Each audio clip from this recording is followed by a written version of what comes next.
Nothing on the Bonnell Foundation's Living with Cystic Fibrosis podcast should be considered medical advice. Medical advice can only come from your CF physician. Cystic fibrosis can be a devastating diagnosis, but living with the disease can bring positivity and a new appreciation for each day. From the Bonnell Foundation in Detroit, Michigan, it's the Living with Cystic Fibrosis podcast, sponsored by Viatris, Genentech, and Vertex. Here's your host, Laura Bonnell. This podcast contains details about war, stress, and anxiety. We wanted to make you aware of this in case this is triggering to you. The attack by Hamas, the terrorists on the Israelis, is horrific.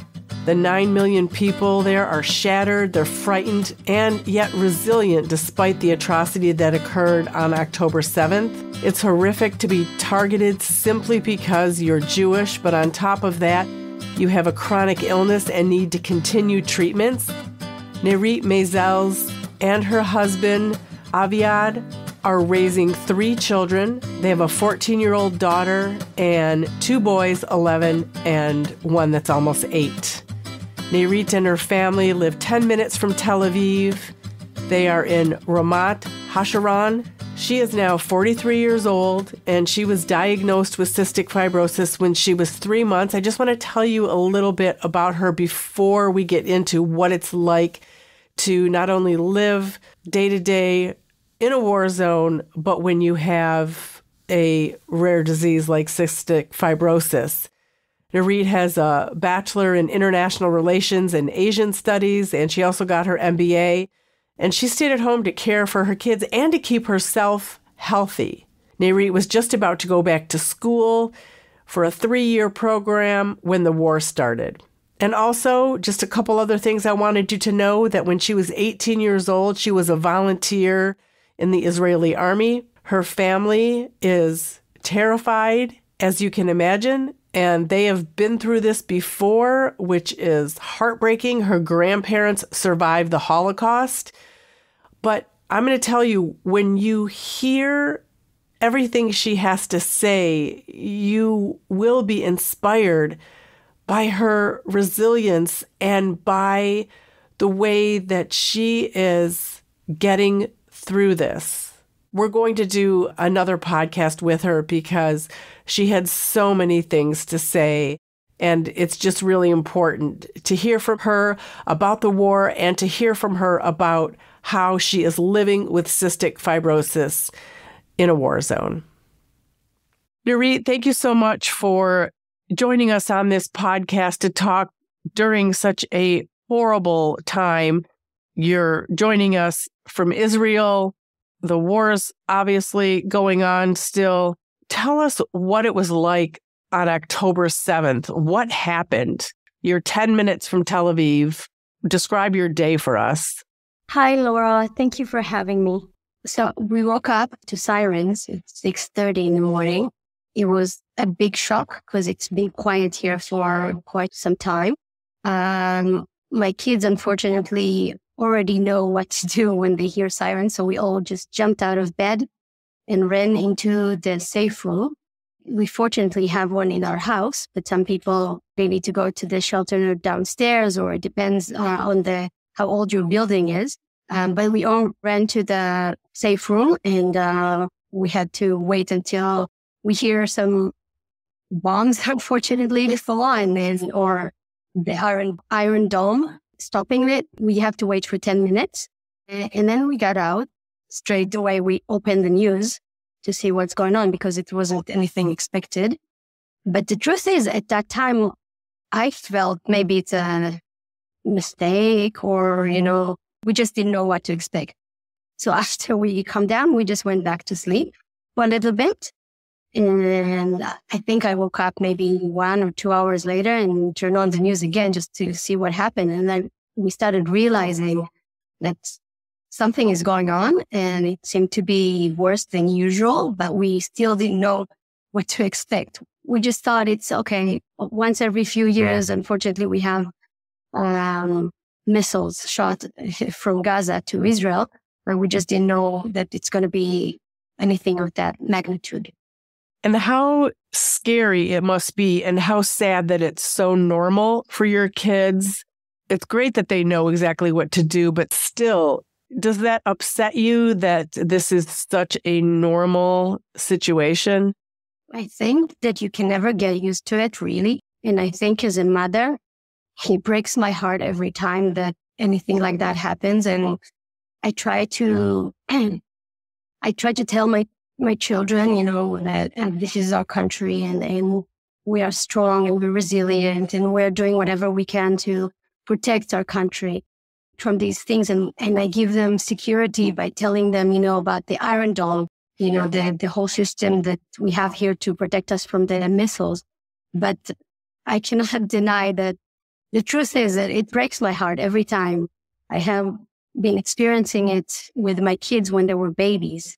It doesn't get any easier, and sometimes it even gets harder because now they understand much more. I can say whatever I want, but we don't let them watch the news or anything, but they come up with questions that, leave me with my mouth open, and I realize they understand much more than we ever tell them. And of course, this is so different. This is war. This is something they've not experienced. It is different. What is the family situation? How has it changed since the war began for you? I think I call it survivor mode. We just don't turn on the TV at all. Only, Netflix or something that they enjoy.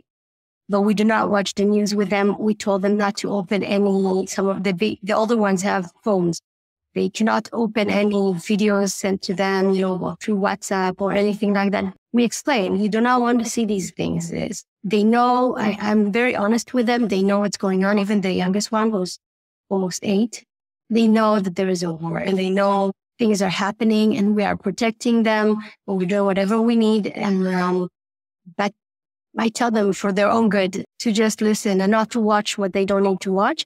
But we still have to explain the situation. I encourage them to ask the questions because I rather they get the right information and to tell me if they're scared. And, it's a difficult situation. I don't wish it on any mother to have to explain this to their children.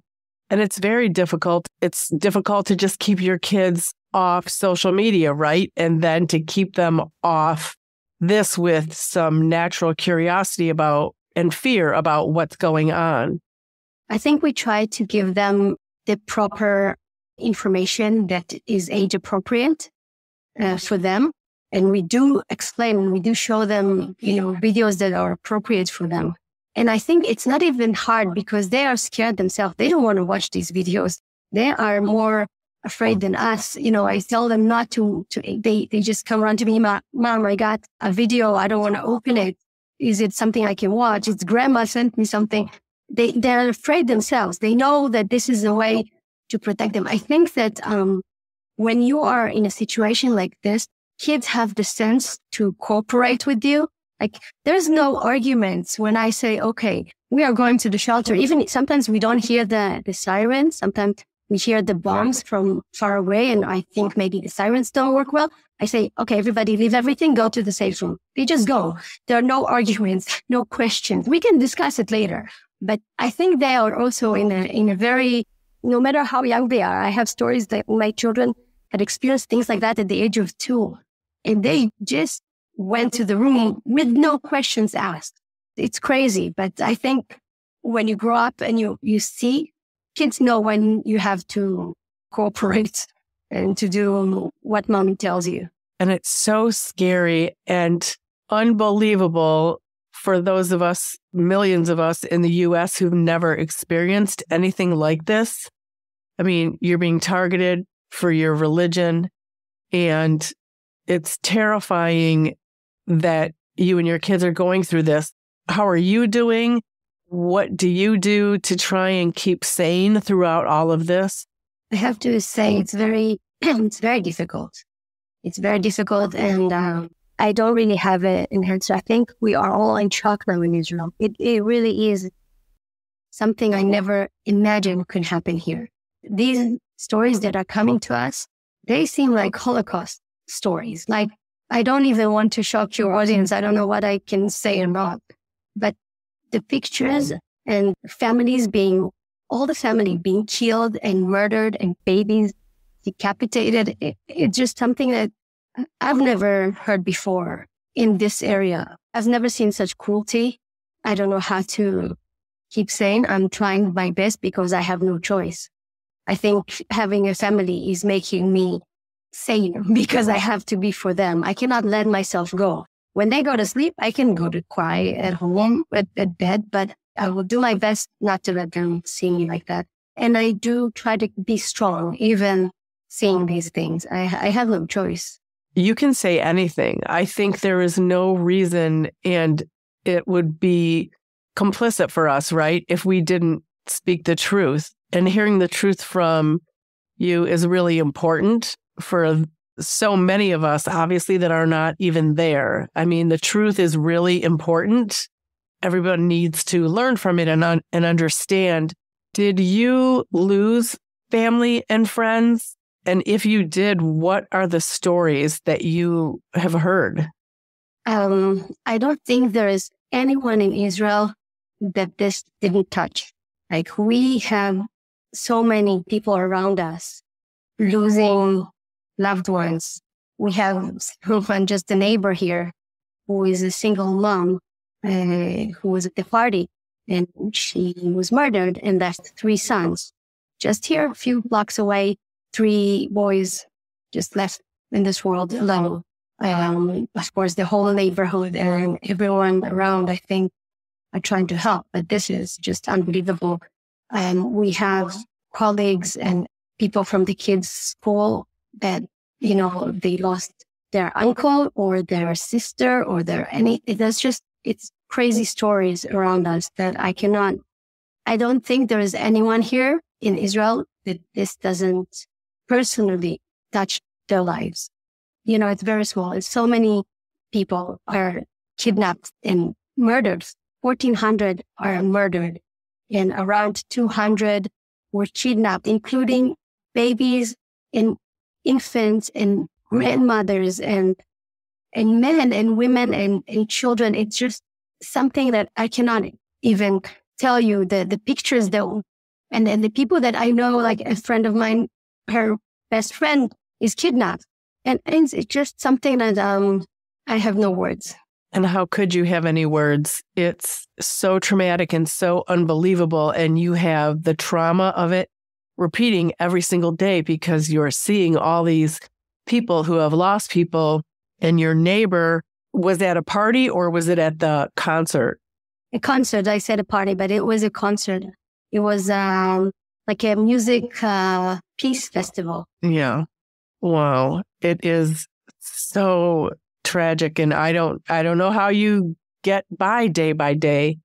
In addition to that trauma of knowing your friends and neighbors who are missing or murdered, there must be so much panic every time a siren goes off, every time something happens like that. Of course, it's scary, but I really feel like, as I said before, it's survival mode. I have no feelings when it happens. I just calm my kids down, tell them, let's go. We live really close to Tel Aviv. So we have 1.5 minutes to get to the shelter. So for us, it's quite some time. I even showed my kids, they don't need to run because some of they can fall. It's not even being hit by the missile that you can hurt yourself, just by the panicking and running. And, I have to take them somewhere and we're in the car. Every time I go in the car with them, and I try not to drive too far, maybe, a few minutes to the grocery store or something, but I don't want to leave them alone. So I take them with me. And I say, if we're in the car and the sirens go on, you know what we're going to do? We're going to stop the car, slowly get out. We're going to find some kind of a wall or somewhere close to a building or something. That's the instruction. And we're going to lie on the floor and put our hands on our heads. And we're going to wait for a few minutes and then we're going to go back to the car and we'll continue. And actually, we've had experienced that also in the past. They were with me in the car and the siren went on and we had to leave the car. And you also have to do that carefully because somebody else might drive very fast and get, nervous and start driving. You have to make sure that you tell them everything. You don't run out of the car. You have to wait for me to stop. You have to wait for me to take you out. We're going to do it safely. And this is just something that I keep telling them, we're not going to get upset if this happens outside of the house. It's something that can happen. I prefer preparing them for that so they will not panic. So we try to control the situation as good as possible.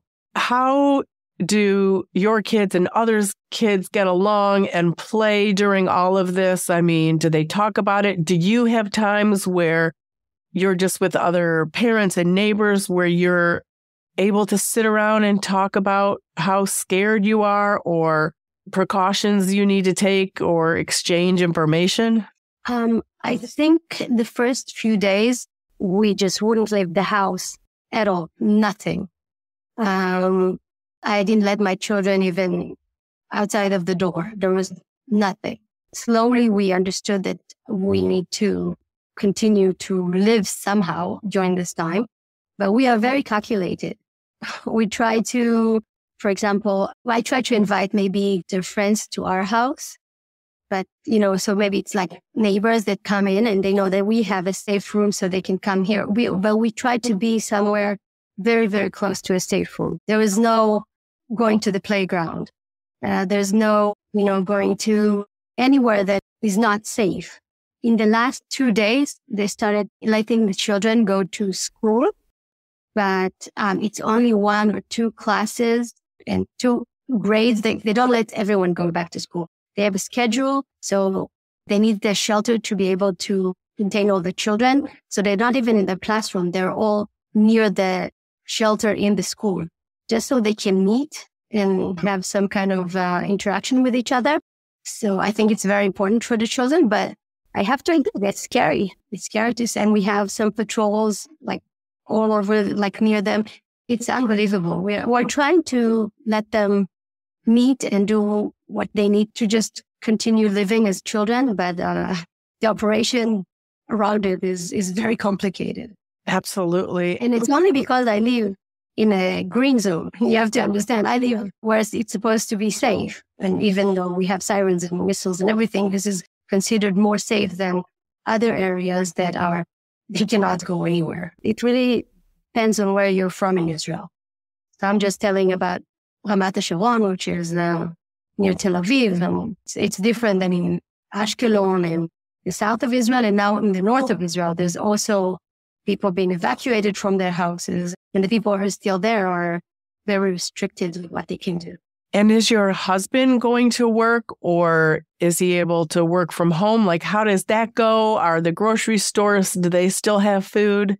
About the grocery stores, I think again, the first few days, it was like when COVID started. It's not that we don't have water in the grocery store or toilet paper, but everybody's so afraid that they're just stocking up. So it was a bit scary in the beginning, and we did stock up like everybody else. The first day it started, I started, making deliveries to the house with everything we need. And I have, in my safe room, I have emergency escaping bags. I have food. I have flashlights. I have everything here in case we need to escape. So the beginning was hard to understand exactly what's going on when we did whatever. And it still is. We still have it. And we're prepared for anything. How big is your safe house? Is it just to fit the 5 of you? In most homes, it's just one of the rooms, the kids' rooms, or any room. For us, it's where my husband works usually. It's just a room, but if the walls are thicker, much thicker, they're building it in a different standard. So we have, a iron door to it that is very strong, but it's just any room in the house. And that is where your husband is working from currently? No, actually, at the beginning, again, he didn't leave the house. Neither one of us did. But now, slowly, he has no choice. The problem is that the economy and the working place, and they have to continue working because we cannot stop the country for all this time. So he is working. He comes home earlier because I cannot go to the grocery store unless I take 3 kids with me. And it's impossible to do that every time that I need anything. So sometimes if I have some errands to do, if I have to go to the bank, if I have to do anything, he needs to come back home to be with them so I can go. And if there's a siren, they will not be home alone and panic. I would have so much anxiety every time I left the house. Even if you left them with your husband, do you have so much anxiety about being separated? You know, if there's a siren and you're separated, or are you somehow used to it? I don't know. I would have so much anxiety. Of course, we are all anxious, and we have, the family WhatsApp, the extended family WhatsApp. Every time there's sirens, everybody, like soldiers, we're okay, we're okay, we're okay, we're okay, we're okay. And everybody relaxes that, I didn't fall on any of our houses. But of course, especially when we're away from our immediate family, it's horrible. Like in some safe rooms, because it's so thick, the walls, that you don't have Wi-Fi reception. Yeah. And then you get really upset and just make sure that everybody's okay. But you check the news, Reddit, it's full. We're all, starting to understand what's going on. I wouldn't say I'm anxious. Like I'm trying to be as calm as possible. I feel there is no other option for me. Right. And that makes sense. I mean, you have to function, you have to live. I mean, it's terrifying, but that's your life right now. That's what you have to do. Is your family, are they all around living near you? My parents live maybe 40 minutes away, but they have many more sirens than we do. We're not living in the same place, so it is difficult to keep track. And we have the app that tells us where the missiles fall. And where the sirens are. And we try to keep track of all the locations that we have family. And I would guess you're not visiting family as much as you did before, because everyone's kind of sheltering in place.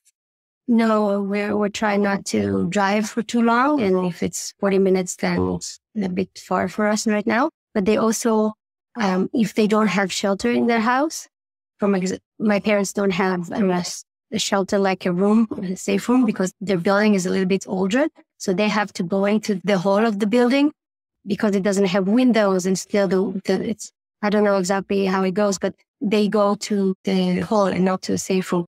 And we prefer that the children right now will not get panic because they don't have a room like that. So we don't drive to them. And a tough question here.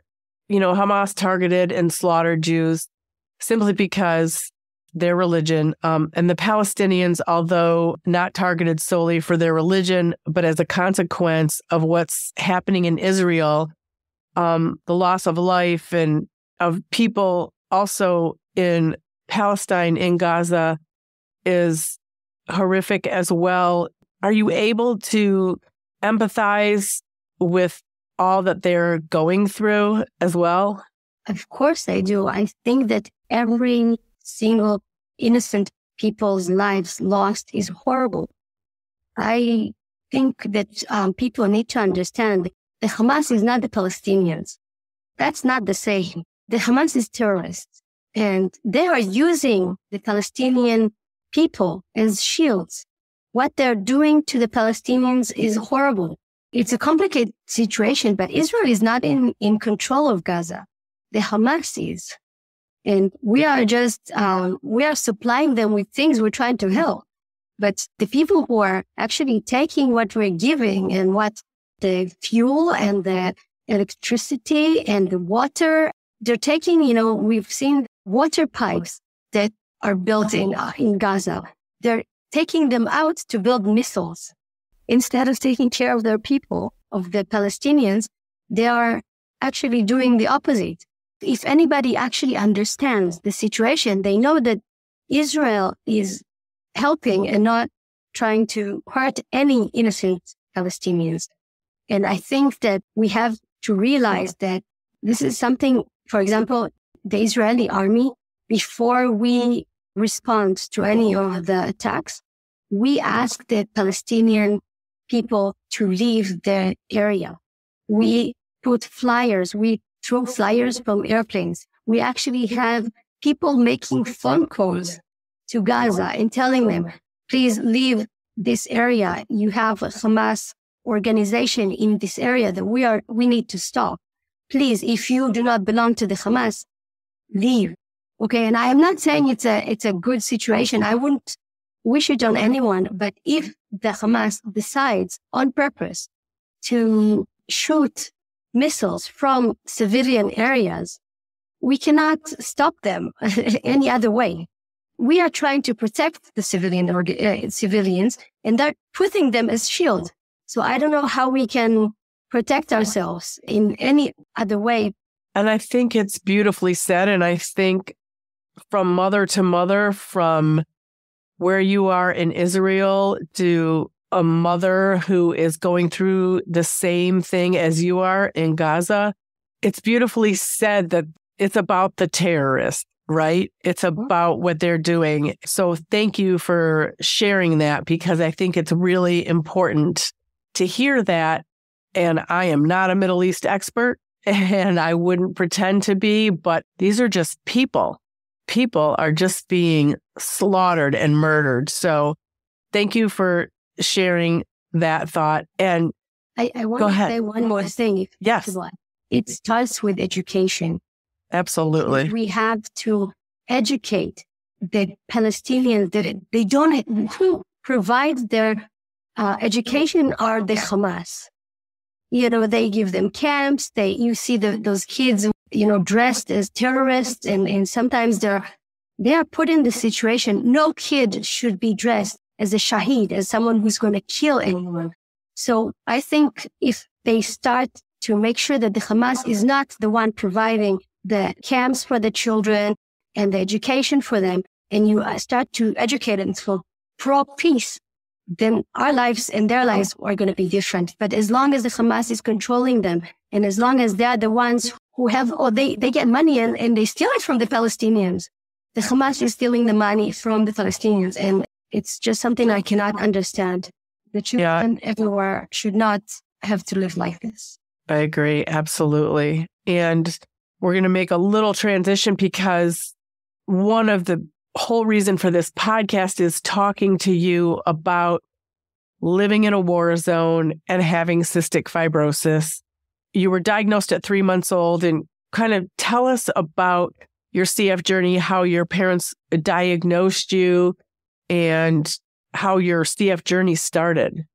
Okay, so I'm 43 years old, and as you said, I was diagnosed when I was 3 months, thanks to my parents, who actually were insisting that something is wrong with me. I wasn't gaining weight, but that was pretty much all I had. And because I have an older brother, my mom noticed that something is wrong, and she knew how babies are supposed to be.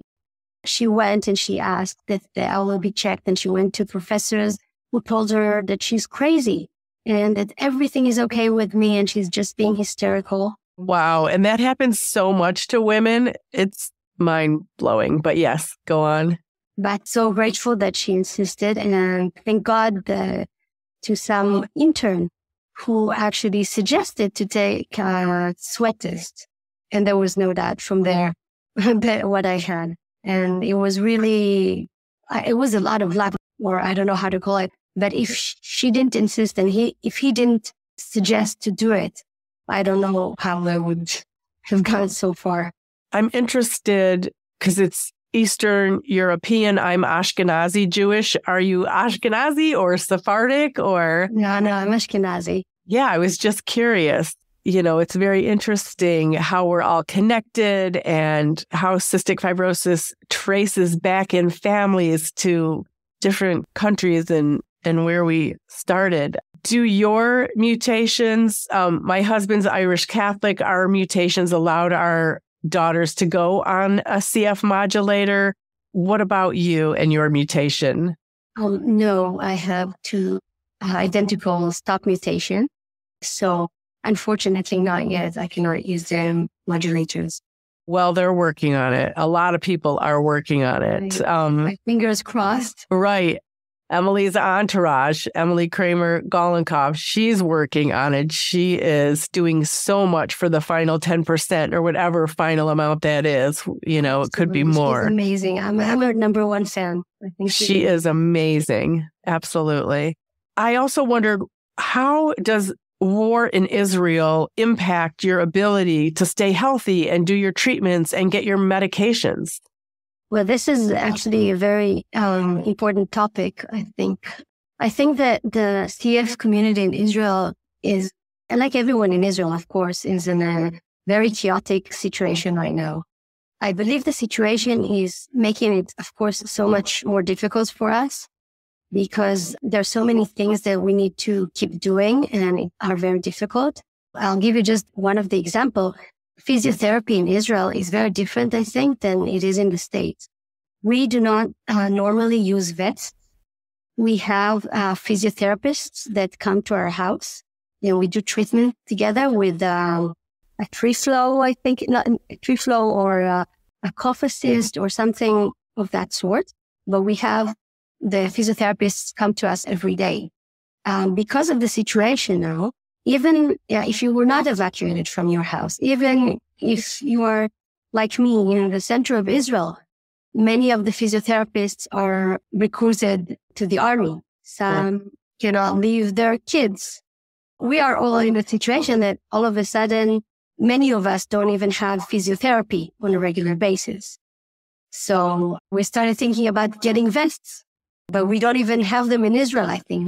Nobody, we don't even know how to, I understand it's very expensive. Like I've never tried to buy one, but I started asking the question and trying to find out. I realized it's very, very expensive. So we need, for example, the vest. In my escape kit, I have, Ensure and Lucerna, because I'm diabetic as well. We have, even we cannot go outside to do sports like we used to. If somebody's used to having walks, something for exercise. So many people are asking for treadmills from the CF organization and for portable nebulizers like inhalator machine, I don't know how you call them.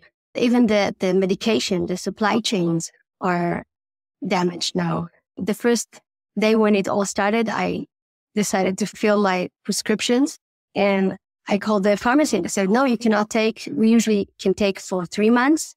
And they said, no, everything stopped. We cannot give you more than just a few things, maybe 1 month, not even, because some things are missing. It's just a very chaotic situation. Me personally even tried to help one of the families that lived in the south. They evacuated from their house. They needed an alternative housing. We have families that don't have many computers. There is some religious families that don't use computers on a regular basis, and they want to communicate with the doctors online, and they cannot. So I see. We've been asked for computers or any communication devices. Some of them don't even have smartphones. So many things that are coming up, we didn't even expect. We're still learning the situation. No, I was going to ask you about flutters. Do you know what they are? Not a vest. It's just the very small. Yeah, I don't know if those would help. First of all, anything would help right now. I think we are just learning what we need and what we can do. But even the flutters, I think what we usually do is do it with the physiotherapist, at least to learn it. You need to start from somewhere. But we need all the devices we can think about. We are, working as I volunteer at the CF Foundation in Israel. First of all, we're making phone calls to see what's going on with our community. Who needs help? What do they need? Some of them, of course, they turn to us and say what they need. But we also want to make sure that everybody's okay. We're trying to see how we can help. But the CF organization in Israel is not very rich to say lightly. We have no way of helping everyone right now. It's a big struggle. And how big is the population, the CF population in Israel? We're about 650 CF patients. Very small. I mean, I know you're a small country as well, but it is a small population. And that's why it's also hard, I think, to raise funds because we do not have enough. People usually contribute or donate money to things that are close to their hearts. They have friends and family, and because it's such a small community here, I think it's difficult for us to raise the money. It's small compared to, of course, to other countries, but every single person here, the 650 everyone is a full world who needs that system. Do you know, have you kind of figured out like what is the big need or how can Americans or anyone help? I think what the CF Foundation in Israel right now is in most urgent need is money, because we do have to be personal. It's not normal days that we can say, okay, we want to raise money for something specific. We are really learning the situation. We have, as I say, we're trying to buy vests. We wanted to contribute them to whoever needs them. We want to help with housing essentials to people who all of a sudden lost their house. If a CF person lost their house, they still need to find a way to eat and to have everything they need. It's not only CF, but it's just buying them, the food, medical food, I think you call it. And as I say, even oxygen generators, portable ones, just in case that you have to run out of your house, just in case a missile hits a building next to you and you have to escape. We have to have the ability to help on the spot. It's not knowing in advance who needs what. Everything changes. And if somebody needs it now, it's good. And then they give it back to us and we can help somebody else. But the situation is just so changing so fast. It's not even over. We are just beginning. And I'm afraid that it will get worse because we are waiting for the army to actually decide what to do next. Right. And to go forth after Hamas. What are your biggest fears for you personally in regard to cystic fibrosis? I mean, in addition to medication, the air with everything that's going on must not be as good as it was before the war. Of course, I'm very worried about my medication and seeing my doctor. I've been feeling a little bit down that past 2 days, but not going to go anywhere until I really have to. I'm going to try do everything I can and do the treatments, whatever. But I have to say, even that is hard. I have 3 children in the house and I have no babysitters. And even to take care of myself these days, I have to say, I haven't been eating. It's hard. It's hard to do everything you need to do and keep your children calm and safe and take care of, all you need for the house to buy the food, if they have family who need, it's just, I can't even explain how difficult it is to manipulate everything to try to live a normal life and not to deteriorate my health, because I know that if I don't take care of myself, I will not be able to take care of my family. And it's hard. Yeah. And thanks for telling us, because I don't think we can imagine it, right? We've not been in that position. And it's just so overwhelming, to put it mildly and say the very least. If I'm correct, you were talking about evacuation kits. Is that something that's part of the solution? And can you explain what that is? The CF Foundation is now trying to establish what are the things that the CF community will need in addition to what every citizen. I think many families have a bag near the door to just in case we need to do something. I hope that doesn't happen. But if we do, just to take it with us and go wherever we need. And I think that we are trying to think exactly of what we can suggest for our community to have in addition in that bag. That means, for example, like I said, ensure inhalators, portable like eFlow. If you are familiar with eFlow, it's very small ones. We can actually charge it. And Ensure, in case people don't know, that's a high protein liquid that many people with CF take. Or is it different there? Is it powder? Protein. It is a drink. Okay. But it's calories. It's medicated food. It's supposed to be a full meal. Okay. So even communication devices, to have chargers for your machines, for whatever you need to take with you. It's so much to worry about, so much to think about. I mean, you're in fight or flight all the time, right? Yeah. But I have to say one thing. I want to give some optimism into this conversation because the situation is difficult. But first of all, I believe that Israel is strong. And I know that people here are very willing to help each other. everybody's doing their best. And I think we're united against this terrorism. And we get a lot of support from outside, from the West. And of course, we see all the ones that don't support us. But I do try to look at the bright side. And I have to say one more thing. I see the resilience of Israel a little bit like CFers. If I look at the CF community, we've been through quite a lot. All of us, personal journeys, being born with CF is not easy. And I think some might say it makes us weak, but I think it makes us strong. I think once we overcome those problems that we encounter, once we realize that our time on earth is limited, like anybody, but we are born into this situation that we know a little bit better. I think for me, as being with CF, I think I'm more resilient sometimes than my friends. I think I'm stronger than them. And it doesn't mean I don't need help. I need help with a lot of things. And being with CF does teach you to ask for help sometimes. And I've been learning that because it wasn't easy for me to ask for help. I like to think of myself as a very strong person. But, in my journey, I learned to ask for help. And I think it's the same in Israel now. We are in a difficult situation and we are suffering from a horrible, horrible attack, but we are resilient. And with the help of our friends, we'll get up and we'll reestablish our country, rebuild our souls, and we'll be fine. And I think all the support that we get also from even having me on your podcast and listening to us and understanding what we need, it is so appreciated and it is so supporting and helping us. And I'm very grateful for that.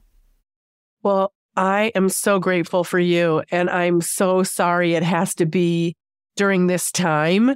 I hope this ends as soon as possible so all of you get some relief, but thank you for sharing your story. It's really important to tell.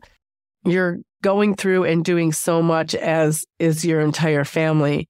Thank you for sharing your story with us. You've said it so beautifully.